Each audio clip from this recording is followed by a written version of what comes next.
আসসালামু আলাইকুম রহমতুল্লাহ। কি অবস্থা সকলের? আশা করি সকলেই ভালো আছেন। আমি কিছুদিন হয় যে আপনার ভিডিওতে আসতে পারি না, আসলে এই ব্রয়লার মুরগির ভিডিও টোটালি দিতে পারতেছিলাম না। তার একমাত্র কারণ অনেকেই জানেন যে আমার পরীক্ষা চলতেছে, তার ভিতরে আরও একটা খামারে মুরগি তুলছি। বিভিন্ন কারণে হচ্ছে আমি আসলে খামারের ভিডিওগুলো সেভাবে দিতে পারতেছিলাম না। তো এখন একটু চাপ কম, আর এই চাপ কম থাকার কারণে আবারও ভিডিও ইনশাল্লাহ আপনাদের সাথে শেয়ার করব। তো আজকে যে বিষয়গুলো নিয়ে কথা বলবো, যে এতদিন আসলে ভিডিও দিয়ে কি সমস্যা আসলে ফেস করছি আমার এই মুরগিগুলো লালন পালন করতেছে, সেই বিষয়গুলো আপনাদের সাথে একটু শেয়ার করে যাই। এখন প্রথমত আমার এই মুরগিটা আজকে হচ্ছে 21 দিন বয়স। দেখেন 21 দিন বয়স। তো এর মাঝে হয়েছে কি, আমার এই মুরগিটার একটু ঠান্ডা লাগছে। ঠান্ডা লাগার কারণে কিছু মুরগি আর কি মারা গেছে। কারণটা হচ্ছে আমি সেইভাবে ওদের সময় দিতে পারি নাই। নিজে সময় না দিলে, অবশ্যই যারা মুরগি লালন পালন করেন সবাই জানেন যে নিজের কাজ কিন্তু অন্যকে দিয়ে সেইভাবে করানো সম্ভব হয় না।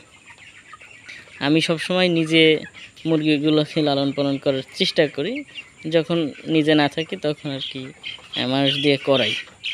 তো যেইটা হয়েছে, আমার এই মুরগিটার একটু ঠান্ডা লাগে এবং কিছু মুরগি মারা যায়। এখন আল্লাহর রহমতে মুরগিগুলো কিন্তু সুন্দর আছে, মানে কোনো ঠান্ডার কোনো সমস্যা নাই, ঠিক আছে। এখন আরও একটা বড় সমস্যায় পড়ে যাই আসলে এই মুরগিগুলো আনার পরে। দেখা যাচ্ছে 2-3 দিন আগে থেকে আমার 4 দিন পর্যন্ত এই খামারে হচ্ছে আপনার কুকুরে আক্রমণ করে, ঠিক আছে। কুকুরে আক্রমণ করে আমার অনেকগুলো মুরগি কিন্তু নিয়ে গেছে কুকুরে, খেয়ে ফেলছে। তো পরে কি করব, আমরা আসলে কিছু কুকুর মেরে ফেলছি, ঠিক আছে। আমরা মানে এই যে বিদ্যুৎ দিয়ে কুকুরগুলোকে, টোটাল 4টে কুকুর, তার ভিতর 2টা এইখানে ঢুকছে এবং এদেরকে অ্যাটাক করছে। এত সুন্দর মুরগি যদি খেয়ে ফেলে কেমন লাগে, ঠিক আছে। অনেক ক্ষতি করছে ওরা। তো তারপরে আমরা কারেন্ট দিয়ে আর কি মারিয়ে ফেলছি সেই কুকুরগুলো। এইটা ছিল হচ্ছে আমাদের এই এতদিনের যে সুবিধা অসুবিধা, এইগুলো আপনাদের সাথে শেয়ার করলাম, ঠিক আছে। আমরা এই ধরনের অসুবিধার মধ্যে আর কি ছিলাম। দেখেন মাশাআল্লাহ এখন কিন্তু সুন্দর আছে আমার বাচ্চাগুলো। 21 দিন বয়স অনুযায়ী ভালো আছে, আরও অনেক ভালো হতো আল্লাহর রহমতে। তো সমস্যাটা যদি না হতো, ঠান্ডার সমস্যা না থাকলে আরও বেশি মুরগিটা ভালো হতো, ঠিক আছে। তারপর যে খারাপ আছে তা না, 21 দিনে অনেক সুন্দরই আছে।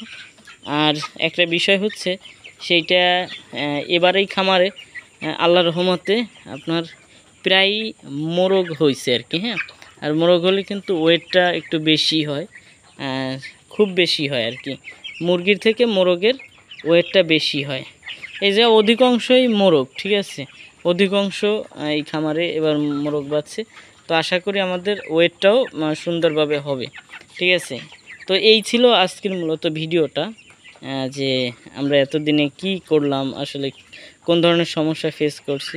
কিছু না, অনেক মুরগি আর কি ওরা নিয়ে গেছে। এখানে ছিল হচ্ছে 720 পিস। আসলে এইভাবে তো গোনা সম্ভব না, টাইম নাই তার ভিতরে। যদি সম্ভব হতো তাহলে আর কি আমরা এটা গণনা করতাম এবং কত পিস মুরগি আসলে মারা গেছে বা ওরা নিয়ে গেছে এটার একটা হদিস পাতাম। তবে আনুমানিক অনেকগুলোই নিছে। যদি সময় হয় বা বিক্রির সময় আমরা বুঝবো যে আসলে কত পিস নিছে। আমাদের টোটাল এইখানে আপনার মুরগি হচ্ছে 720 পিস। তার ভিতরেও কিন্তু আমাদের বোনাস দেয় 2%, ঠিক আছে। মানে শতকরা 2টা বোনাস দেয়। এই ছিল আজকের ভিডিও। তো এতক্ষণ সাথে থাকার জন্য অসংখ্য ধন্যবাদ জানাচ্ছি। আর গরমের সময় আসলে এই বয়সগুলো কিভাবে লালন পালন করলে ঠান্ডার হাত থেকে এবং হিট স্ট্রোকের হাত থেকে বাঁচা যায়, সেইটা আমি পরবর্তী একটা ভিডিওতে জানিয়ে দেবো ইনশাল্লাহ। তো ভালো থাকেন, সুস্থ থাকেন, এই আশা কামনা করে আজকে বিদায় নিচ্ছি। আল্লাহ হাফেজ।